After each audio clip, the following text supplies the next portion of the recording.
Well, then let's get started. But I want to drink some of the coffee. So, Okay. I mean, I know you. I don't know if you take it with cream and sugar, but I normally drink it black, but I'm not going to turn Bailey's down. I should have brought like a spoon or something to mix this with. I wasn't thinking. Stick my finger in. Stick your finger I'm in. gonna burn my finger.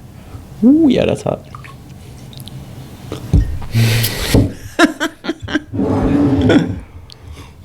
Might do your. My pen? That's not a good idea. Good enough. We're real fancy. We'll try to plan better next time, I guess. But so, I guess for those that don't know you like I do, Ben, please introduce yourself, a little your time in the industry. So my name is Ben Zigler with Sweetwater Restoration. We used to be called Coastal Reconstruction. Back in 2015, we made a switch, rebranded to Sweetwater. I came on the company. My background actually is nothing in construction. I went to school, graduated with a bachelor's in aviation. So I flew airplanes and worked on them, mechanic as well with them.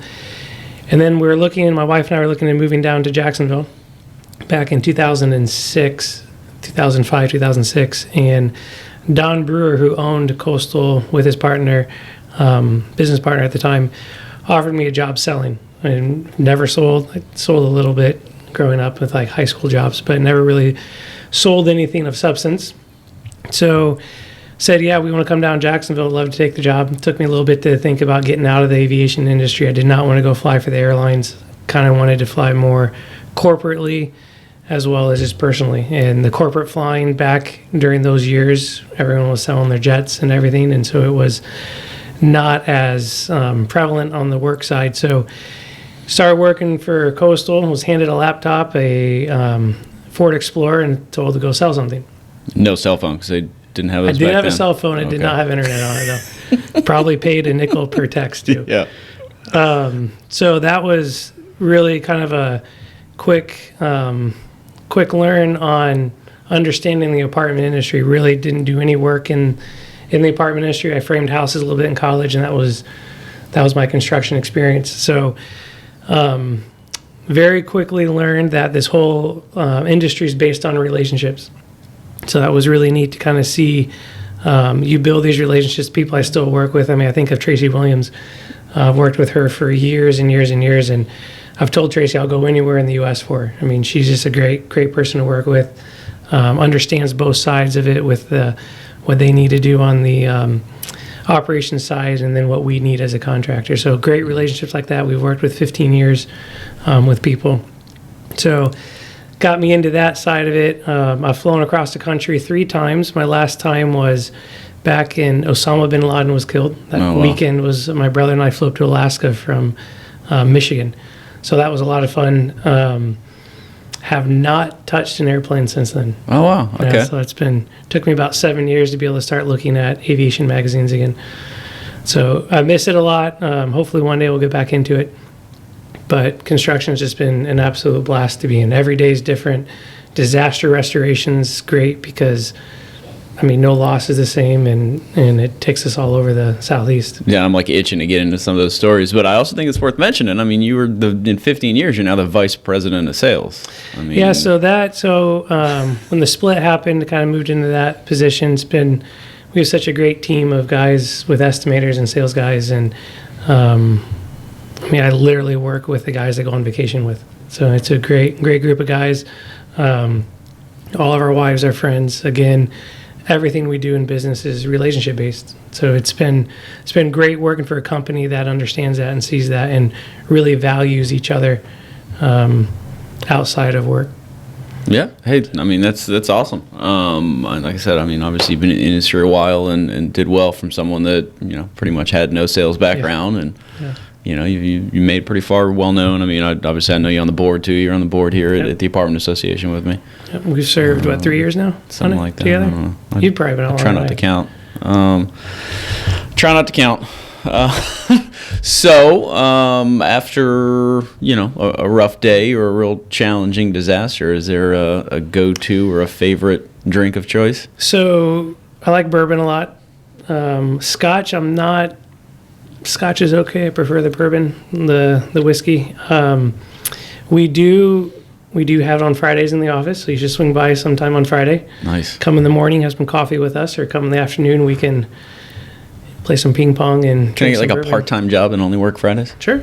Yeah, we have some guys that do that. So I'd say bourbon on the rocks. On the rocks. Mm-hmm.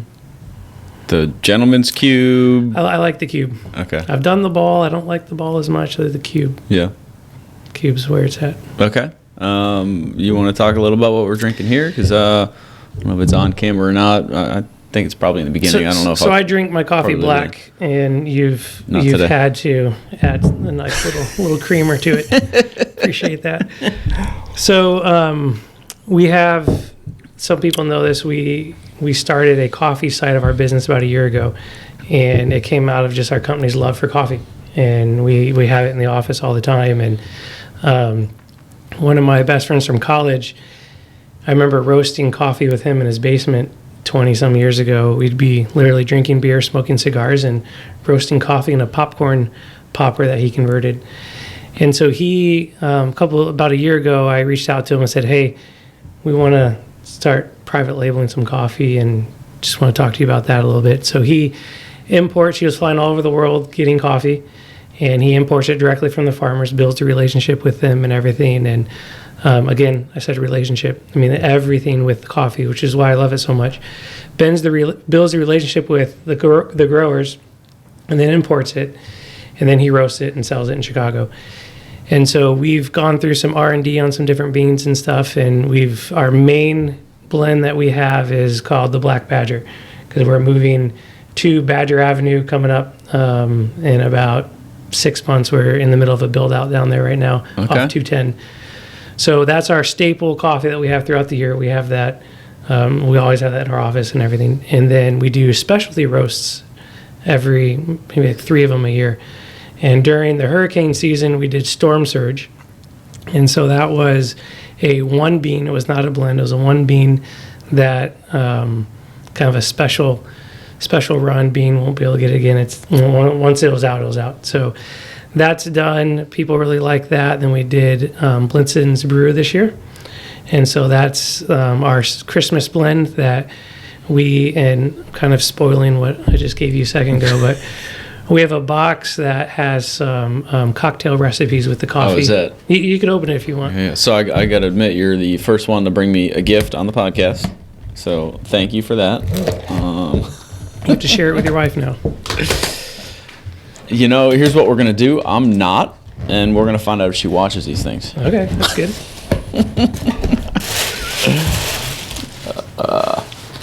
Oh, wow. Okay. Nice. So with the Tito's. So we call it Blintson's Brew. So we have some cocktail recipe right there. We have a cold brew recipe as well. So you can go ahead and brew it as a cold brew coffee, and then you can mix it with your drink. So there's 2 recipes on that for you. Can I read the recipe, or is this top secret? No, okay, yeah. So it's a cup of ice, ounce and a half of vodka, ounce and a half of coffee flavored liqueur, and an ounce and a half of the cold brew. And I will be trying that this weekend. These are all tested. We have run these in the office and tested them. Well, hey, so there you go. So if you need a part-time tester on Fridays, all right, I can find a way to be available. Do you play ping pong? Not well, but so when we pay our subs, I have them come in and play me in ping pong. And if they win, they get the check. If they don't win, then we keep it. Oh wow, it's a good budgeting tactic. So you play ping pong? No, not really. Okay. But they really don't play ping pong. So it's I was going to say, like, if you stink, then I'll take that bet all day long. But if you, played in college or something, we have an account with you guys. Do we have any outstanding bills? I don't know. It's not my department. So it is funny, though. We work hard and play hard. And so we'll be working, and then you start hearing the ping pong ball bouncing in the warehouse, and everyone takes a 15-minute break and plays a couple of games of ping pong. Yeah, it's funny. I forget what I was listening to. I listened to so much stuff, but they were talking about being able to have that fun at work too. It makes people more productive, but it's got to be balanced. Obviously, you can't be doing that stuff all day. But I mean, like you just said, you play for 15 minutes, get back to it. I think that helps. And well, it's great camaraderie in the office. And when we go when we chase storms, we don't really chase them. When we go work storms for clients, you're working 18-hour days with these guys, and you're literally sleeping in one of our campers, or you're sleeping in an apartment that we were lucky to get that wasn't damaged with no furniture. And so, I mean, you really get to know the guys. And so being able to vacation with the guys with these storms, working 18-hour days, it's fun. Yeah, is camping a fun thing to do, or is that like, does it bring back terrible memories because of the disasters and stuff? No, camping's great. Camping's fun because the kids and your families are with you. And your wife's with just figure, responding to some of these disasters and having to live in a, unfurnished apartment or, whatever it is, maybe there's some PTSD for camping. It's all fun. I literally for Christmas just bought and I'll wrap it up, so I'm not supposed to know about it, but I just bought a pellet smoker, a portable pellet smoker I can plug into my truck. Okay. So on the next disaster, I'm going to be making chicken wings and might be smoking a pork butt or something on the back of my Nice. truck. Well, that sounds good. On the one hand, I hope you never need to use it. On the other hand, I mean, obviously something's going to happen at some point. It's the weird part of our company is you really don't want anyone to get hurt, but you look forward to hurricane season. You don't mind the 2:00 in the morning phone call that something's burning. Opposite on the regional manager side, they dread those phone calls. We look forward to them. Yeah. Yeah. I mean, and honestly, we just it's nice to be able to service the clients at 2 a.m. when they know nothing. I mean, they're literally just waking up and they're totally like, what do we do next? And so to be able to get it set up with them before the disaster happens, so they literally just hit send and we respond. Willing to play off that relationship piece too, because I mean that's really what it comes down to. At 2:00 in the morning, they're not calling around trying to get 3 bids on what just happened. Sure, They've got something. They're making one phone call, and from competitors of yours that have tried to get in the industry and failed. That's what it comes down to. They get all these promises, but then when the emergency happens, they go with the company that they have faith in and they know is going to come through for them. Well, and that's what not frustrates me, but makes me disappointed with the apartment association in that you hear these vendors are upset because they're not getting stuff out of the association, and it's not, you really get what you put into it. And so when I talk to vendors and they're thinking about joining stuff, very much get involved in it, get into the different, join a committee, join the board, get involved in helping out. I mean, Lindsay and the staff here are great to swing in and drop in and talk. And once you start building those relationships, the work's just the byproduct of it. I mean, we really, as a company, we believe us being called at 2 a.m. is just a byproduct of what we love doing, which is relationships. Yeah, and the coffee's a great picture of that, because what do you do when you want to build when you're dating your wife, you guys probably went to coffee shops and sat and talked, and a lot of the relationships around the office are built around the coffee pot and at home. And I mean, we grab a cup of coffee and get the boat ready and go fishing. And so a lot of what we do is relationship driven, which coffee is a part of it. So that was a very visual picture of what we stand for as a company with the coffee.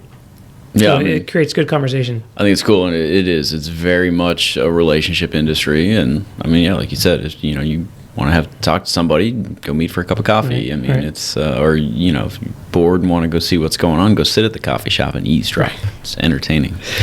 And when fires happen at your office or at your complex at 2 a.m, pour some coffee, and you can pour some Baileys in it, and people just think it's creamer. And you get through the disaster. That's it. I mean, yeah, whatever it takes now. We're not advocating drinking on the job, but, got to do what you got to do sometimes. So I've never seen a maintenance guy drink on the job. That's for sure. Oh, so I guess what would you say is the craziest disaster you've seen? And however you want to define crazy. So, craziest disaster. So there's 2 disasters that come to mind immediately, and they're both fires. Typically, the crazy stuff happens with fires.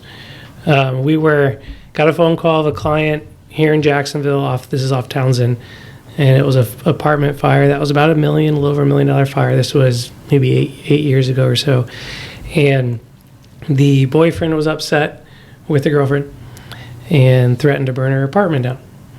So she went to the police and she talked to the police about it, and they're like, I can't do anything about it because the text message, we don't know who had his phone.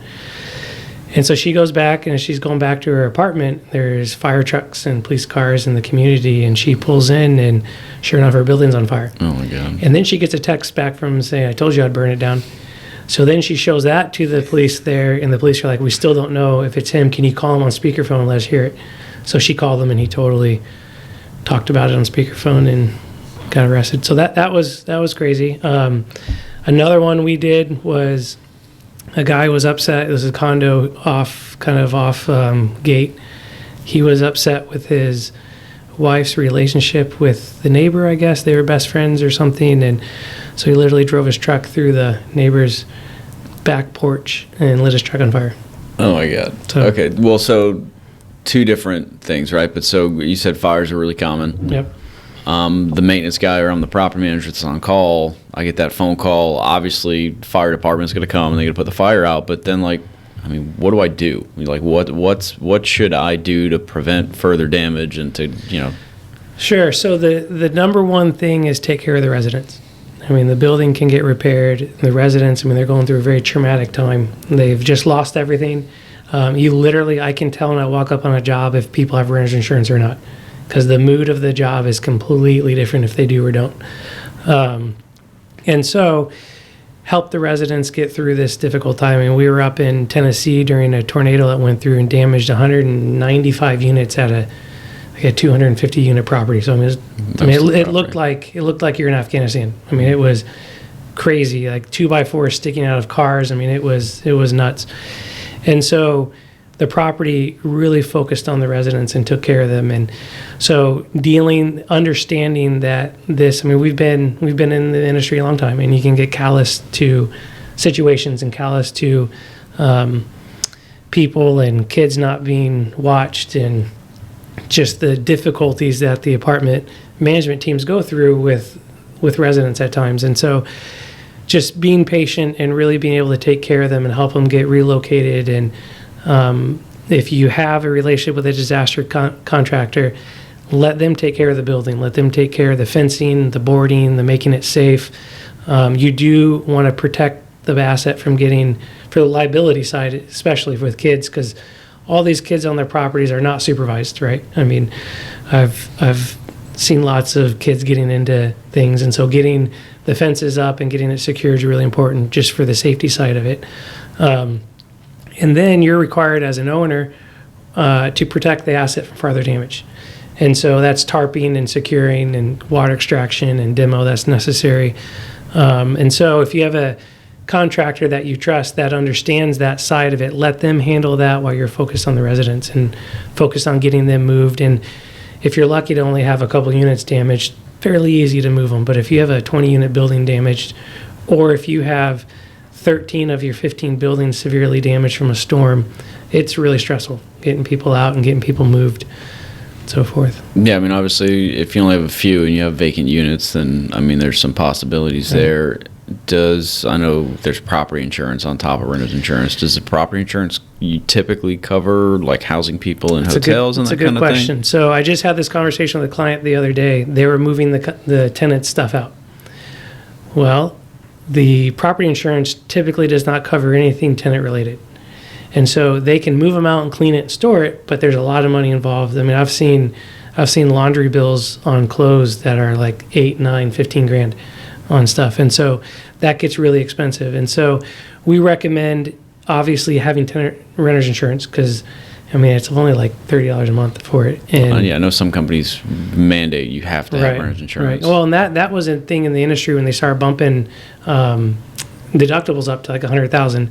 They would require liability or renter's insurance, and that would cap out at $100,000. And so a lot of the times, if the fire happened by someone falling asleep while they're cooking French fries, which happens a lot, typically there's alcohol involved, but it does happen a lot. Or a guy falls asleep and pours his hot coals in a cardboard box. That was a fire we did off Sunbeam, and went to bed, and that caused $1.5 million worth of damage.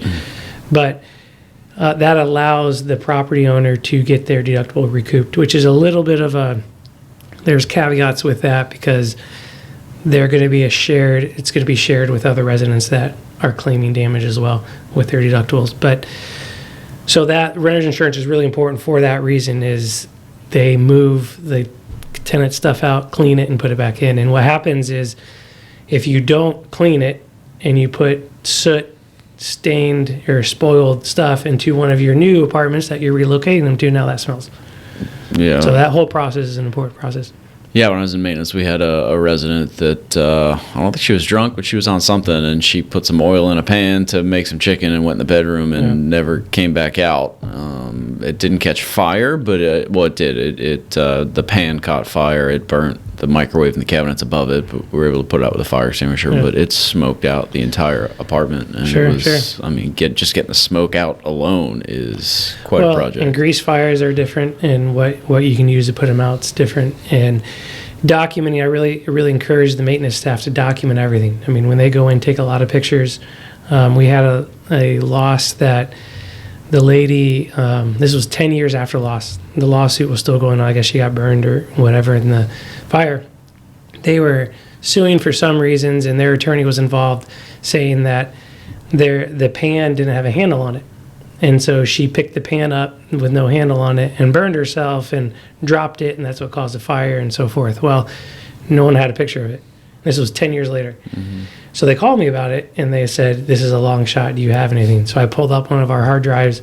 I found the picture that won it for him on that was the pan without the handle on it. Yeah, I'd say nowadays with cell phones, I guess if you're It's walking really into easy, anything like that, even if you think you'll never need it, put that thing in video.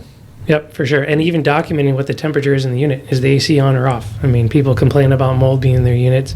Well, they are gone all day at work, and they think it's going to save them money to turn their AC off, and then they get home and they crank it down to 60, and things condensate, starts getting the moisture in the unit. The ACs, as you know, has to run to be able to dehumidify. And that's why you don't oversize and put a bigger tonnage unit in, because it needs to run to dehumidify. Yeah, and I guess, for our listeners that aren't in Florida, I imagine there's probably other pockets that have similar issues, but I know the humidity is something we deal with a lot down here. A lot in Florida. Yeah. So you don't say the M word. Yeah, no, you can't. You can't put it on a work order or anything like that. But there's a lot of lifestyle issues where that's what they'll do. They turn the AC off all day long, and they're hot showers and boiling stuff, and mold growing everywhere. And I've seen properties wiring the fan, light, in the bathroom together, so the fan always runs when they're showering because people don't turn the fan on, and it. So it's an interesting industry. It's a great industry. I mean, to be able to help better people's lives when we remodel clubhouses and we do exterior renovations and stuff like that. It's neat to be able to be a part of that whole picture. And I know, professionally, I'm sitting on the board with a lot of these regionals and vice presidents and stuff. It's great to see their care for the resident. It's not just a job. Like, they really do want to improve people's lives in North Florida. Yeah, it's funny. So on a few of the podcasts we've done so far, it kind of comes out that way when we start talking about, what's important and what drives it. And it's never, trying to increase the value of the property or anything like that. It's always trying to help the resident and do the good thing for the resident. And, time and time again, people come back to that. And, I don't coach you guys before these conversations, so it's not, you weren't told to say that. But that is truly what drives most people. There's bad apples, but I was talking to someone here locally that's been in the industry up here for a long time, and she was telling me that she used to, when she was on site as a property manager, they had some kids that, coming from a hard background and everything, and she would make him sit in her office and do his homework every day.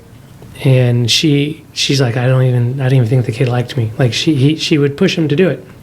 He graduates, goes on, and a military recruiter contacted her, and he used her as a reference. And she didn't realize how much that meant to him through his growing up. And now, looking back at it, it was pretty neat to see. So, the opportunity that we all have in the industry to impact people's lives, either as the residents or on the property or vendors or whatever. It's a great business to be in with it, and it always changes. They're always building new buildings and always renovating old ones, and fires happen every day. And it's just, there's nothing else I'd rather be doing than this. So to go back to the kind of the two examples you gave already, the fire, but option B, someone drives a car into the side of the building, and I'm the guy that gets called out at 2:00 in the morning. what should I be thinking about? What should I be doing? Yeah, so at that point, structurally is the biggest concern. I mean, and those come in threes for us. It's the weirdest thing. We always get biohazard when someone dies. Those are 3 in threes. And there was 1 year I did 3 sets of 3 cars hitting buildings. And one of them was a girlfriend that was upset late at night, speeding out of the neighborhood and didn't turn sharp enough and went right through someone's chimney into their family room. And that's how they woke up. So structurally is very important, as all exterior walls are load-bearing walls. And so as you hit it, you have to be concerned about that. So getting it boarded and secured, but also if it needs to have any kind of shoring posts, any kind of structural repairs temporarily to make it safe, because typically, obviously, cars hit the first floor, and typically they're 2 or 3 story buildings, and so there's a lot of weight on those walls or corners that need to be addressed. Is that something that whatever contractor that responds can determine what the appropriate repair is, or is there engineers? So you need to get an engineer involved typically on that. Like right then and there, or obviously long term? Long term, so you would shore it and secure it, and the contractor you're using should be able to say that. I mean, windows have kings and jack studs and all that stuff on it that are load bearing, and so the contractor should understand that because he builds these things. And so the shoring and securing can happen immediately, and then the permanent repair needs to have that engineer look at it. Sometimes buildings get tweaked or corners get tweaked, and the engineer can come in and say how far you need to take the repair. A lot of times you go back to how it was built originally. But the engineer, liability-wise, have him sign off the building safe. We've done sinkhole stuff where we had to hire the engineer to design the stabilization of it. So we've literally had corners of the buildings washing out and falling down, where we've spent $100,000 just in screwing the big piles down on the ground and grabbing the corner of the building to stabilize it. And then he goes and checks and makes sure the rest of the building. That's really important too, since the condo collapse in Miami. People are a lot more sensitive, a lot more, and municipalities are a lot more sensitive about it. Well, yeah, and typically when something like that happens, the laws change, the codes change a little bit. So I'm sure, at least in Florida, there'll be some shifts there. Kind of like when those balconies collapsed in California years ago. I mean, that was we had a lot of balcony inspections and stuff like that at that point. Yep. So, different from a fire, typically if you drive a car into a building, it's only going to affect 1 unit, hopefully. Right. The contractor stabilize the building, secure that unit, boards, tarps for critters and weather. Yep. Anything else? Well, in the insurance on that's an interesting thing too, because the insurance is a third part. Typically, it's the auto insurance that comes in, and so it's a third party claim, which they typically don't pay depreciation out on that. So, if it's a $10,000 claim, and they say we're going to depreciate it 20%, then they pay $8,000. And so the first party claims is really nice because all that's recoverable for the most part. And so depending upon the size of the loss and what it is, the owner needs to make a decision: do we file this on our claim and let them subrogate against the auto, or do we just go with the auto and deal with that? And so that's, if you have a company that understands the insurance process, they can kind of help step you through what they recommend, and your broker is a great asset to that. A lot of times the brokers have claim advocates on staff, so they can kind of step you through that process. And it might just be putting your carrier on notice that something happened and seeing how it works out with the insurance company of the driver. The problem with the insurance company on that side of it is they're auto adjusters. They don't deal with property. So the first thing they say is you need 3 bids, which is not true. The 3 bids helps them make sure the claim's handled right. And so what I recommend clients to do is say, hey, look, you're insured, hit my building. Here's my contractor. You need to work it out with him. And if you have a disaster insurance company or disaster restoration company that uses a program called Xactimate, that's what all the insurance companies use, typically like 90% of them. And so we write it in that. Once that gets submitted, the auto adjuster will send it to the property side of their office, and they approve it, and it goes through. So I've never not seen that go through like that. When you tell them, we're not going to get 3 bids. If you want 3 bids, you're insured to hit my building, you get 3 bids. I'm not spending any more of my time on your insured's issue. Some clients understand that. Some clients, they want the 3 bids, and what happens on the 3 bids is you're saving the insurance company money. It might not be the guy you want to do. It might be the guy you might want to do might be at $8,000, and the guy you are okay with, but you don't really want to do it at $6,000. Well, the insurance company's going to go for the $6,000. Yeah, they're going to pick the lowest bid, but I think all of us that get 3 bids for most things, you typically get 3 bids and go with the middle one, because the cheapest one probably forgot something, or you're going to get what you pay for. Right. Well, and sometimes people play bid games, and so they underbid it. I literally had a client call me and say, hey, look, you're $1,500 high on this. And I said, okay.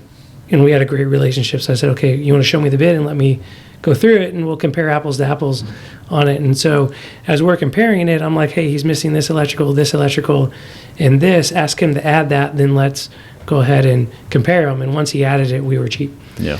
And so what we do as a service to clients is we'll get a detailed scope, and if they have to bid it out, then we'll provide them a bid sheet to bid. But that bidding out is either they're a REIT and they're required to bid it, or they have they're fee managed and the owner requires something. And that's a different situation where with insurance, as long as it's reasonable insurance, they don't fight it. If you send them a 300-page or a $300,000 one-page estimate, that's a problem. They will fight back on that. But if you break it out the way they like to see it, it's not a big deal. Well, I'm a big fan of getting everybody at the table and then let some people decide they don't need to be there. So, call your insurance company, call your regional, call everybody get everybody in there to figure it out, and then figure out who needs to be in that room. Well, and that's my recommendation to clients is you do that before something happens. So, especially during hurricane season, I really, really recommend clients get the broker in the room, and they can get an adjuster tagged to their account. And then so it's the same adjuster handling all their losses throughout their whole portfolio, and then that adjuster typically has a building consultant firm they like to use. So on larger losses, the insurance company, the adjuster does not write the scopes. They hire a third party, which is a building consultant that works with the adjuster, or works with the contractor to agree on scope and price. And so if you can get all those people together and everyone knows who they are prior to a loss happening, the pace at which you can run a loss is really fast. I mean, we were able to do hurricane work in Wilmington and there's 5 properties up there we did back during Hurricane Florence, and we got them back in their units 2 months before their surrounding properties because the team was in place and they pre-leased them immediately before the market was saturated. So I felt like that's one of the things I wanted to talk with you about, because there's a lot of discussion when we get into hurricane season for those of us that are in states that are affected by hurricane season about hurricane prep. And as a homeowner, it's pretty easy to figure out. There's checklists all over the place. A lot of times from a multifamily perspective, you see that list kind of become the prep list at the property. And a lot of it is you're going down the list. You don't really need this at a property. What would you advise people to have in that property prep kit? First, those relationships, those contacts with the insurance company. But so there's a few things I would look at with that. I would do a general assessment of their property, knowing where water shutoffs are for the maintenance team. And they should know this, but I have literally pulled up on job sites where no one knew where any of this stuff was. That's right. So knowing where the water shutoffs are, can you shut off buildings specifically, or do you have to shut off the whole property? It's a big deal when one building's damaged and you have to shut the whole property off because of that. So knowing all that going into it helps. If there's a lift station, and for those of you that don't know what a lift station is, that's when you flush toilets, there's a holding tank and it pumps it out to the city. And so if the lift station's down, that can become a really big problem really quickly. Sewage backing up into the first floor units. Which is all Category 3 water and everything. Anything it touches is being demoed. You can say shit water on this podcast. It's nasty. Yeah, it's very bad. Those are one of my least favorite ones to do, obviously. Same. So if you have a lift station, understanding, can I plug into it, can I not plug into it? Is it county owned, or does the property own it? The county owns it and there's no place to plug into it, working with the county to see, hey, are you okay with us providing them a generator for this and so forth? That's a big deal. I mean, we got a call with a client in Louisiana from the hurricanes that went through. It was like 6 months ago, and they didn't have, the lift station wasn't ready for it. And we literally, the winds blowing hurricane's hitting, and I'm on the phone with this guy trying to get it set up.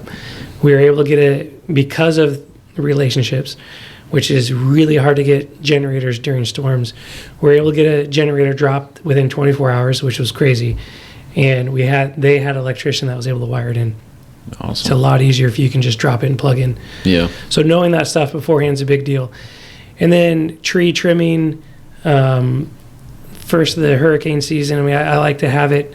I tell clients if you can budget a lot of that stuff, maybe April, May, try to get that done before June 1 starts.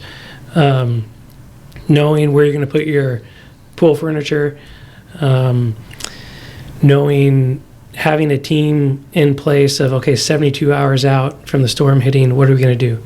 Okay, 48 hours out, what are we going to do? 24 hours out, what are we going to do? After the storm happens, how do we do this? And we've done training here at the Apartment Association with this disaster preparedness, and we will do another one coming up. But understand with the maintenance staff, I mean, you need to assess the damage after it happens. And so the biggest injury is post-storm, people getting hurt with trees down or buildings, nails, 6 inches of water on the ground. You can't see it because it's dirty. And manholes in parking lots blow out, and now you're walking in a parking lot, don't realize there's a manhole there, and you fall. Like something out of Bugs Bunny. Right, exactly. And so we recommend to the clients to have someone inside the office with a walkie-talkie writing the notes down, and the maintenance staff literally just walking and talking into the microphone or into the walkie-talkie, not having to write anything, just talking. And that way they can get an idea of damage, because the more idea of the damage that you can give to your senior management, as well as can get passed on to your contractor, the more prepared your contractors are going to be showing up. It's terrible when you show up and they're like, oh yeah, we have one building damage, so you bring tarps for one building and you need tarps for 15. So knowing that is a big deal. And then knowing how your company wants you to handle relocating residents, even fire situations. Asbestos is an issue. I mean, you have to get everything tested. And so that whole process of testing and having that documentation beforehand, knowing if you have it or you don't, is a huge help for the contractor coming in to remediate. So I'd say it's common going into hurricane season to do these contact list updates, make sure I've got everybody's phone number, their emergency contacts, and all that. And have it typed out where it's not in your phone, because if you lose power, I mean, I lived through this being in the disaster industry. My house was not ready for a generator, and when Irma went through, we were out of power for 5 days, 6 days, I think it was. Well, you can't charge at home, and so you're charging your cars and stuff like that. And I did pull a small generator to the house where I was able to plug in a refrigerator and everything. But you're working 18-hour days. It's miserable going home to a hot house with a wife who's been hot, with 3 kids that are hot in the house all day. And so being able to think through that stuff prior, having that list where when you do run out of power, you can get to it easily. We recommend laminating it, just for the fact that normally there's a lot of water that comes with these losses. Well, and so it seems like kind of the what ifs would be something to keep in mind as you're going through that. So going in hurricane season, what if we have one resident that's displaced, right, because of a roof issue or whatever it is? How do we handle that? What if we have a whole building? Right. Like you said, just kind of understand that plan. But I think a lot of companies or people don't really know those plans until it happens. Well, and as a management, and especially the senior management side, you really need to make sure your employees have a plan. We as a company, we're like, okay, if our employees are thinking about their home, we're thinking about that stuff, they're not going to be giving the current job the most attention or any attention. And so we as a company have decided we're taking care of all our employees first. So when the hurricane goes through, we're tarping each other's houses, we're securing each other's houses. Every one of our PMs have a generator that they throw in their truck so they can take home at night. So they have fans and stuff for their families. And so once that gets taken care of, then we can focus on our clients. And so as the property is thinking, the maintenance guy has a family, the assistant manager has a family, the leasing has a family. And so making sure that they have personal plans set on how they're going to take care of their own house and their own family first before we expect them to respond to the business needs in the residents and the homes of the 300 people living at the property. Yeah, I mean, I think that's super important. And the analogy I always think of is the airplane. When the oxygen masks come down, they tell you got to put yours on before you put someone else's on. You've got to have your plan. Your family's got to be safe so that you can go to work and do what you need to do without worrying about what's going on at home. So funny, bring up an aviation story. When I was doing my CFI, my flight instructor recurrency stuff, I was talking to a guy, and it had to do with alcohol. And he was not while we were talking, but in the situation they were flying, he flew for a corporate company, and passengers in the back were getting really rowdy. They were drinking and really rowdy, and he's probably at like 40,000 feet. Well, the airplanes are pressurized, and the oxygens we were talking about a second ago, and so he turned the cabin altitude up a little bit. Like at 40,000 feet, it might be like 4,000 or 5,000 feet in the cockpit or in the airplane. So he turns it up higher. Well, oxygen and alcohol, or lack of oxygen and alcohol, make people sleepy. Oh, no. And so he goes within like 15 minutes, everyone was asleep in the back, and he finished the flight and never told them what he did.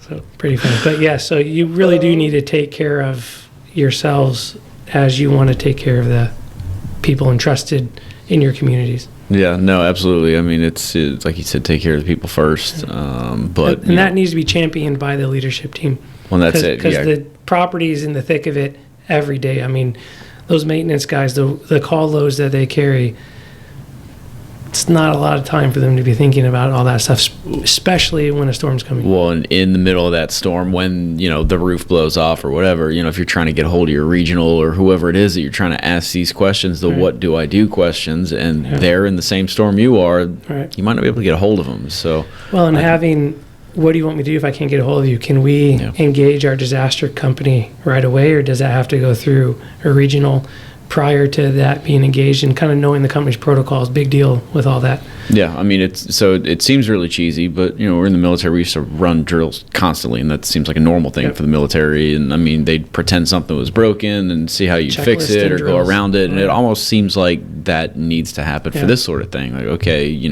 the hurricane hits, you're on site, you're at home, whatever happens, this is what happens to the building. What do you do? Who do you call? Okay, great, but you can't get a hold of that person, so now what do you do? I feel like you have to do those what ifs, because when it happens, you might not be able to figure out what you're supposed to do. Yeah, and time is important. I mean, you can take a clean water loss, which is, let's say, a supply line from a toilet or a supply line in a sink, by the IICRC standards, which is any company that's having any management company that's having a property that has water damages and the company's coming to dry it, making sure they're an IICRC certified firm is important. But what that says is within 72 hours of a water loss, if drying has not started, it turns into category 2, category 3, and after 72 hours is category 3, which anything that is wet comes out. And it's because of the microbial growth and so forth on it. And so timeliness is really important on this stuff, and understanding, I've come into clients where they've called me and they're like, hey, we have a little bit of a water damage, or a little water leak, can you come and help us? I'm like, okay, it's an emergency? Like, just come to it when you can come to it. Well, they have 3 inches of water in the building, and it's a big deal. Or I've had clients say, water's everywhere, and you come in a little corner is wet.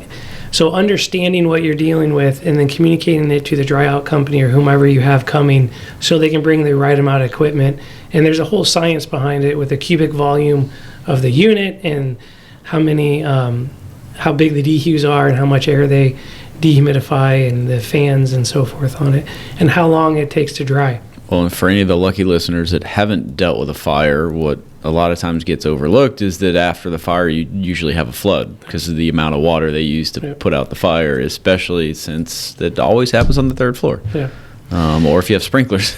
Sure. Well, yeah, right. And even the word flood is an interesting thing to say, because in the insurance world, you might not have flood coverage. Well, flooding is rising water from outside. Yeah. So as you file a claim, calling it water damage and not flood is important, just because water damage is water damage on it, and flood is rising water from outside. That's right. So I'm not in the restoration business nor the insurance business. So yes, a lot of water is a flood, but if it didn't come from rain or from a pond or something, then it's water damage, right?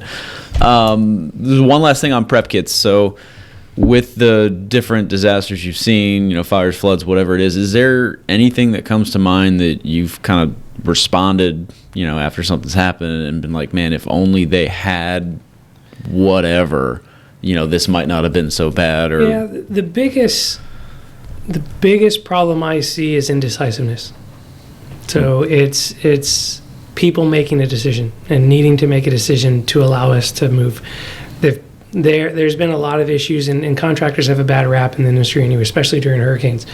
And so there at times is distrust, or they've been burned, or have worked in Miami. And Miami's a really hard industry to work, or area to work in. For if the you listeners, listen to this podcast, if you live in Miami, I'm sorry. You're not the first one to beat up Miami, so I feel like I need to apologize too for allowing this, but it's not untrue. It's funny. My sister lives in Miami, and they were having some work done, and I'm like, we won't work. I won't say we won't work in Miami. Sure. We work in Miami for select clients. Yes. And she called me back, and she goes, "Oh my goodness, this is incredible! Like everything is difficult and expensive." And that's just the way Miami is. And Miami's where that condo collapsed, right? Where the what? Where the condo collapsed, right, wasn't that Miami? Yeah, so things are going to get even more difficult. Right, yeah, a lot of red tape too. But people just needing to make a decision, and if they've been hurt in the past by a contractor not doing what they say they're going to do, or an insurance adjuster not handling things properly or whatever, they're going to be gun shy. And if they're fee managed, they're even a little bit more gun shy because they don't have the authority to make the decision. So just clients really needing to build that relationship that they trust, and then move forward quickly when it happens. Mm-hmm. And there's a stop point with it. I mean, once you stop the bleeding and secure the property, there is a little bit of a pause you can take there as you're working it out with the insurance company. But even with that, I recommend clients, if there's structural damage, get the engineer moving right away. I mean, there's this downtime when you're trying to get an agreed scope and price.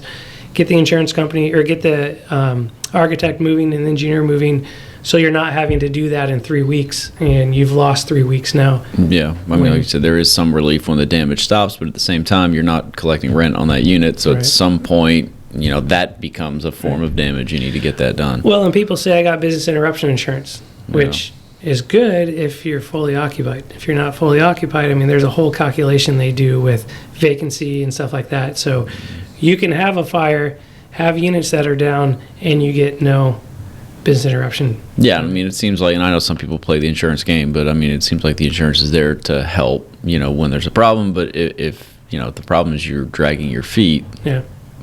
Well, and you're required to mitigate farther damages. And so insurance companies have an ability to deny certain parts of the claim if the additional damage has been caused by you not making a decision to mitigate farther damages from happening. So there is a whole process with that. Insurance adjusters have a bad rap with they're not going to pay, and I think that comes a lot from the residential side, which is a little bit more difficult to get claims handled in some regards. But the commercial or the multifamily adjusters typically are great guys to work with and great ladies to work with, in that they really do want to pay the claim and really do want to make this as easy as a process on the residents, because they understand it just very disruptive to everyone. I mean, the owners don't like it because it's a pain for them, and they have deductibles, and during a hurricane, they're large deductibles. The residents don't like it, and the property management company doesn't like it because the on-site team has a lot more work on it. So once you can get that team with the adjuster and you can document things the way they want to document it, it goes really well for the most part. There are, just like there's bad apples with contractors, there's also bad apples with adjusters and so forth as well. Put my phone on vibrate and I can hear it vibrating through the table. So I wasn't sure if that was yours or mine. Yeah. Okay. Problem solved. So that's an important side of it, is just taking action, and that taking action can save a lot of money down the line. And also, there's subrogation, and that's for people that don't understand what subrogation is. That's when someone's at fault, and the insurance company can go and get money to pay for the claim from that. So, let's say an appliance burns. There's a recall on an appliance. That insurance company will pay your claim. They will sue the appliance company and get basically as much of the claim reimbursed as they can, and then they give the owner the deductible back or a portion of the deductible back on the first monies that they recoup. With that, the scene is very important to secure and not tamper with or damage. And so on a fire specifically, if foul play or if they are going to be able to subrogate, or if you had some work done in a unit that mysteriously a fire started that day in that area, you're going to really need to cordon off that area and don't let people mess with it. And the contractor should know not to demo that area, because the adjuster will lock the scene down or lock the unit down or the building down, and then they'll have a cause and origins investigator, which used to be a lot of retired firefighters that come into the consulting side. There's degrees in this, and a lot of, I see a shift in it now where it's guys that have gone to school to understand how to investigate flame pattern and fires and accelerants and all that stuff. And so even though the fire marshal has released it, the insurance company is going to take a hold on it because they want to do the whole investigation.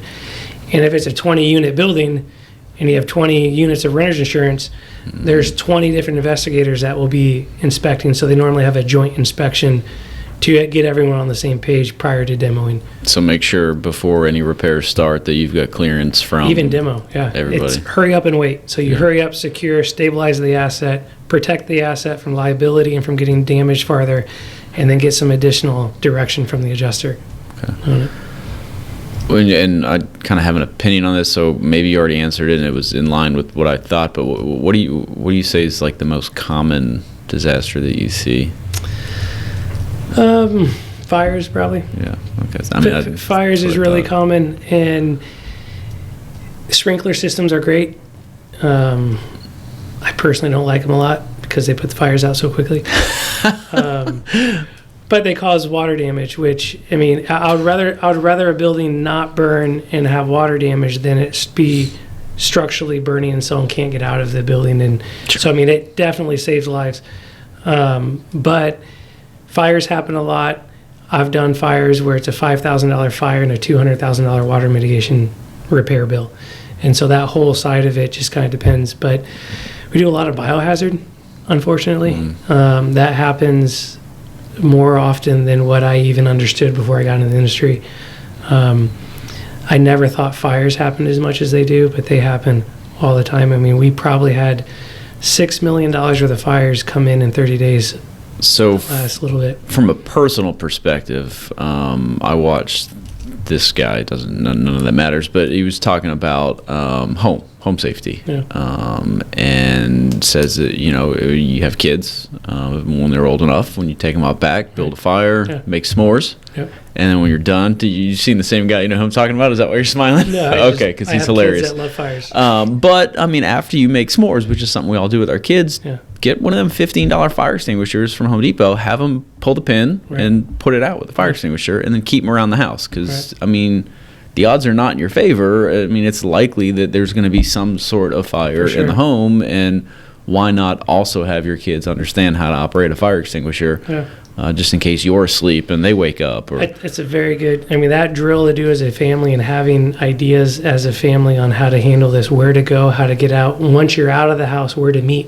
I mean, if a fire happens at night, everyone wakes up and you get out of the house, where are you going to meet at your property? And doing the fire extinguisher drill, we did that in college, and when I was in maintenance school working on the airplanes, we literally put a big tray out in the parking lot, poured diesel on it and lit it and put the fires out. And so that experience is really, really important. And knowing, I mean, I don't know if people know this, different fire extinguishers are designed to put out different types of fire. I was going to say, diesel's a whole different world. Right. So knowing that and having the right fire extinguisher in your house, like in your kitchen, especially when there's a grease fire or something like that, and then the smoke detectors and all that stuff, it's important. I mean, the carbon monoxide detectors and so forth, and properties. I mean, code right now requires every bedroom to have a smoke detector in it, and then outside the bedroom to have one as well. And so a lot of properties we go into, not all the bedrooms have them. Or residents love to take them down. They used to take the batteries out, so now they came out with that sealed battery smoke alarm. We'll have to hardwire them now too per code.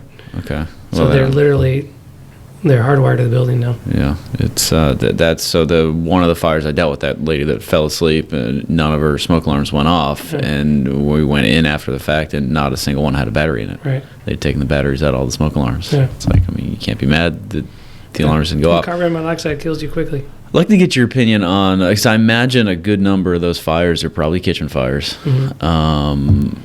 Those stovetop fire stop things, they stick up under the range hood, it drops like a powder, good for grease fires, that kind of thing. Yep. Do you have an opinion on something like that? I've seen them work. Yeah. So, yeah. So what I've seen them work. They make a mess, but again, I'd rather clean up the powder than clean up all that fire and potentially a whole building, whatever it is. But what I've also seen is that there's a training piece there where the properties need to train the resident, because we had one where after a fire we put them in every unit. Resident was cooking, had a fire in the pan, and from the kitchen across the living room to the balcony, third floor. Thought that he could take the fire and just go throw the pan off the balcony. Right.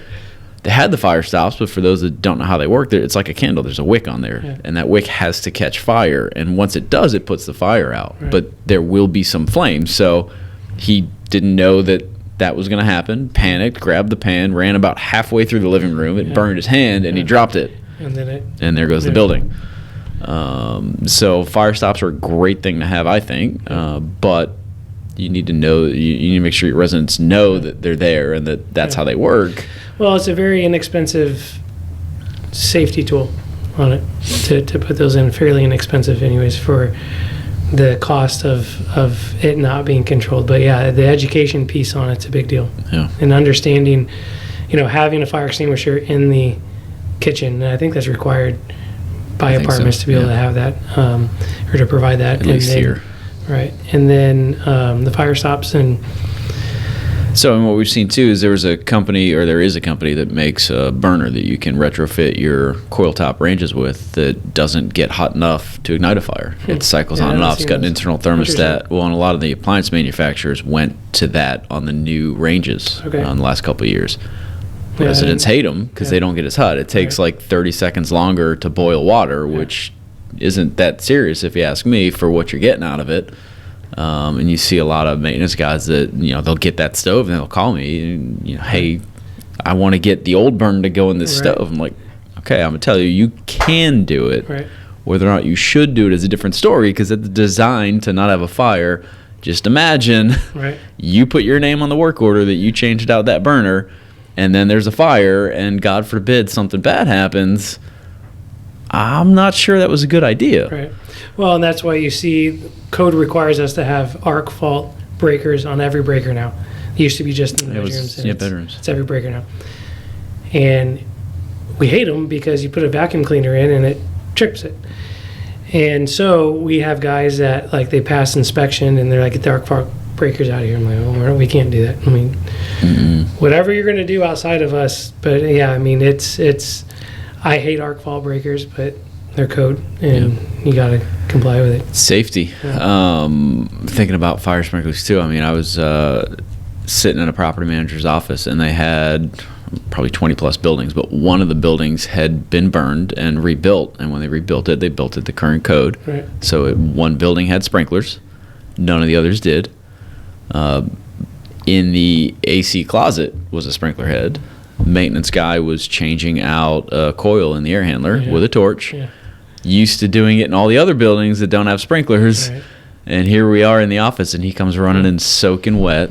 And go back to knowing where your shutoffs are. I mean, we went over to help them because they couldn't shut off the sprinklers. Fire was out. I mean, it was torch. But, I mean, third story. Water pouring out of everything. Finally found the shutoff, and it was the gate valve. But when they installed it, the 90-degree angle to shut it off was up against the drywall. So we had to punch a hole in the drywall to get the valve to turn off. I mean, it was a lot. That thing ran a lot longer than it needed to.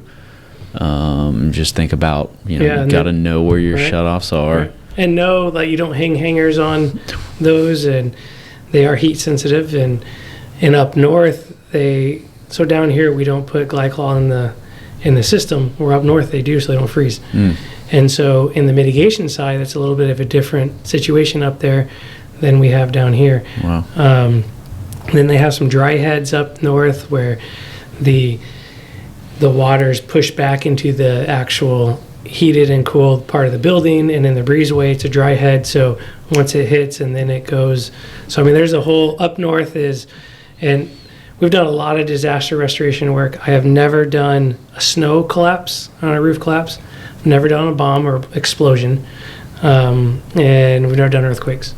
So people living out in California and all over, it's a unique way to build buildings and everything. It's pretty neat, actually. The engineering and everything goes into it. Yeah, I mean, I think, obviously disasters are different. Hurricane is a big one that we talked about because obviously that's one we deal with here. We deal with it elsewhere. If you're in a tornado area, I mean, that's something you need to have some plans for. I think the takeaway is whatever those possible disasters are, understand what the plan is. And like I said, go through the what ifs. What if we need to do whatever it is? What if I can't get a hold of whoever? Well, what's nice for us too in Florida, hurricanes, you have time and you see them coming. In the Midwest, is where I'm originally from, is in Chicago area, you don't have time.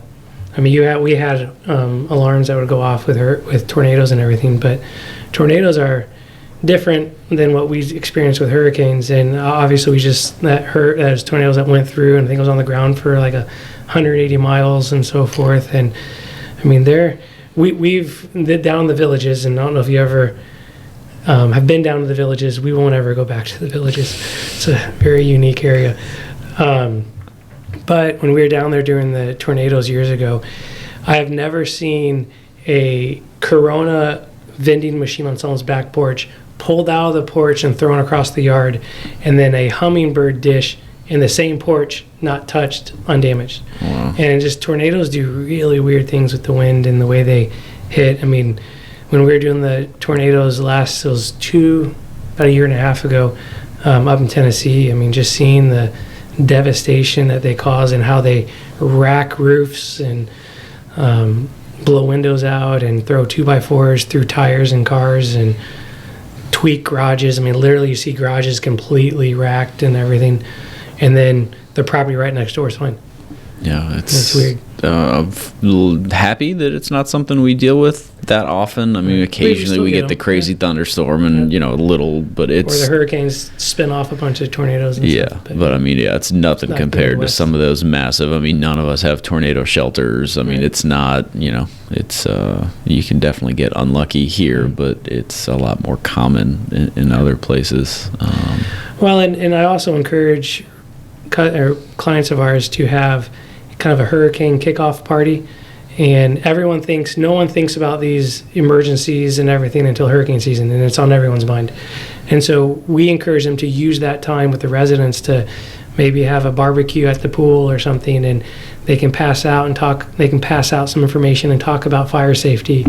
They can talk about these different disasters, emergencies that happen throughout the year, and use June 1 as a jumping off place to have these discussions internally as a team and then with the residents, and then having that relationship with the residents. I mean, I walk into some complexes and you can tell that property manager, the residents love them, and that she knows their kids or he knows their kids, and there's a great interaction, and the service techs are thinking about the residents and remembering to bring them stuff. I mean, even just remembering to bring an air filter when you say you're going to bring an air filter really builds that trust in the community with the residents. And then when something happens, you can get access easily. Or you can, you talk to the residents. When you lose power, make sure you shut your ranges off before you leave.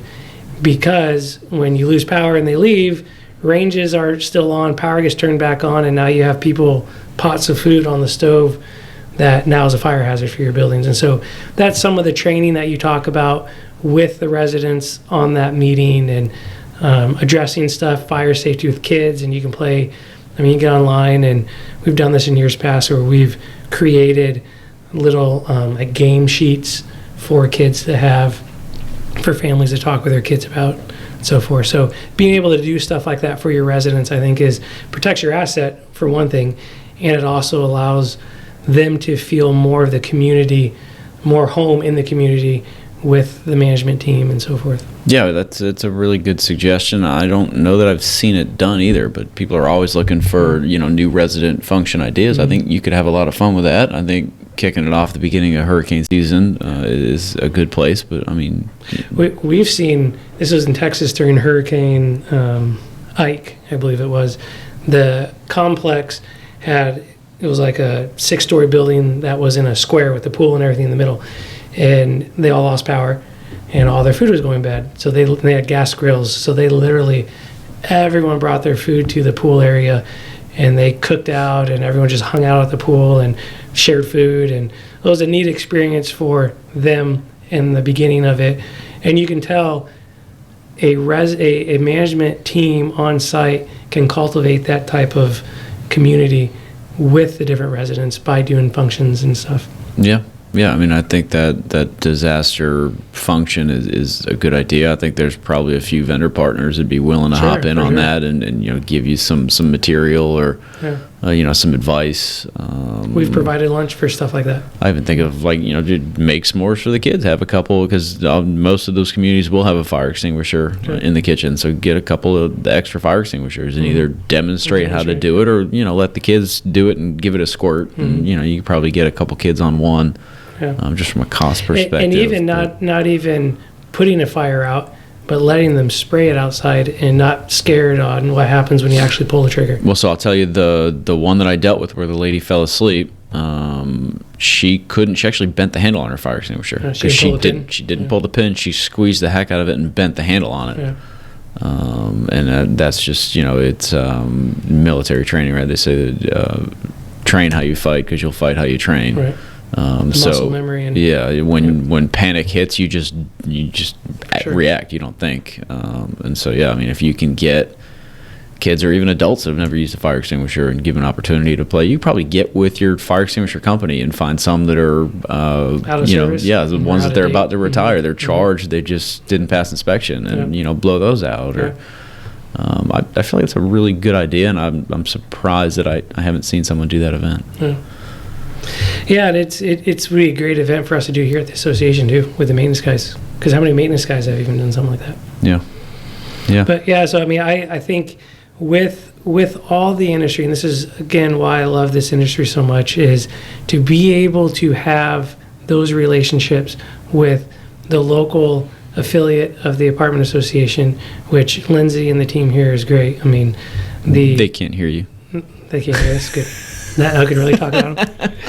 No, I mean she's great, and the Florida one, the Orlando one. I mean, we're involved in all those, and just being able to see the legislative stuff that the community does, and stuff that just does not make sense that is being done in Tallahassee, and to be able to have a voice to talk about that, and to be able to invest. I mean, this is not just a job. This is a livelihood for all of us, and this is our life for all of us. I mean, and this has probably helps me a lot with the being in the disaster response side, because I always have my phone on me, and you work and then you go home. Well, being in the disaster business, you're kind of always on call 24/7, and so to be able to see work and life kind of in the same realm of stuff, and see people that you do, these communities that you do work with. I mean, it's a lot of fun to appreciate the relationships that you build through the years of doing this. And I know you've gotten close with Lindsay and some of the team here, and a lot of these different vendors that you work with and everything. It's just neat. I mean, Sherman Williams with Ken Hilbert up here, he's very involved with stuff too. It's been great to be able to, over the years, develop those friendships where literally we'll go out with our wives and stuff, and we wouldn't have had this relationship if it wasn't for the apartment industry and the multifamily industry up here. Yeah, I'm going to stay away from the analogy I've used a few times because I keep getting in trouble for it. Come on, you got to use it. But I mean, it's a family, and especially, I mean, it doesn't really matter what your role is. I mean, sales reps and sales reps, customers and the reps, the property staff with other properties, because everybody kind of moves around. Right. But yeah, you never want to burn a bridge in this industry. Yeah, I mean, you build those relationships, and I mean, you see those people all over. Yeah. Well, I mean, I don't have anything too crazy. Is there anything that you wanted to talk about that we didn't? I don't think so. I think my recommendation to the property is have the conversation, and if you want to have it over Sweetwater Coffee, call me and I'll get you some coffee. But have the conversation with your team, with your family as well, but with your team on what is this, what are we going to do in a disaster situation? How are we going to communicate to our residents? Who talks to the media? How do we run this up the chain in our company? And have that conversation before it happens. Yeah. Because when it happens, you really need to focus on your residents and taking care of their needs versus running around having no idea how you should be responding or how your company wants you to respond.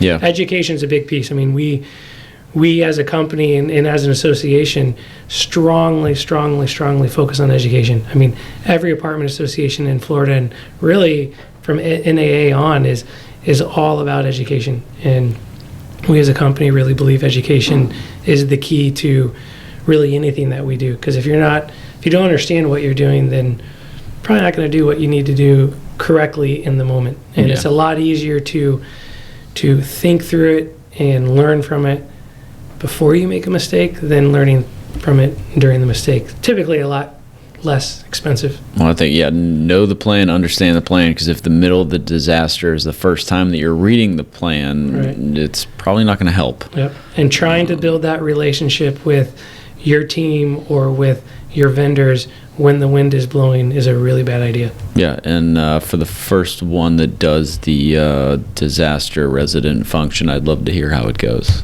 So I seriously think it's a great idea. I'd love to see it done. I'm sure some people are doing it. I just, with all the properties I've been to and seen, we've had clients that have done it, and we've spoken at some of them.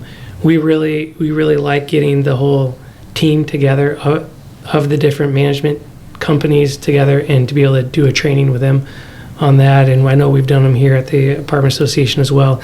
And there's different vendors that do different parts of this, which is great. I mean, some of the HVAC training that happens here, and the whole Chris does a great job with being on running the maintenance committee for us. And it's education. Never stop learning. Keep trying to build your understanding and your knowledge on all aspects of your job.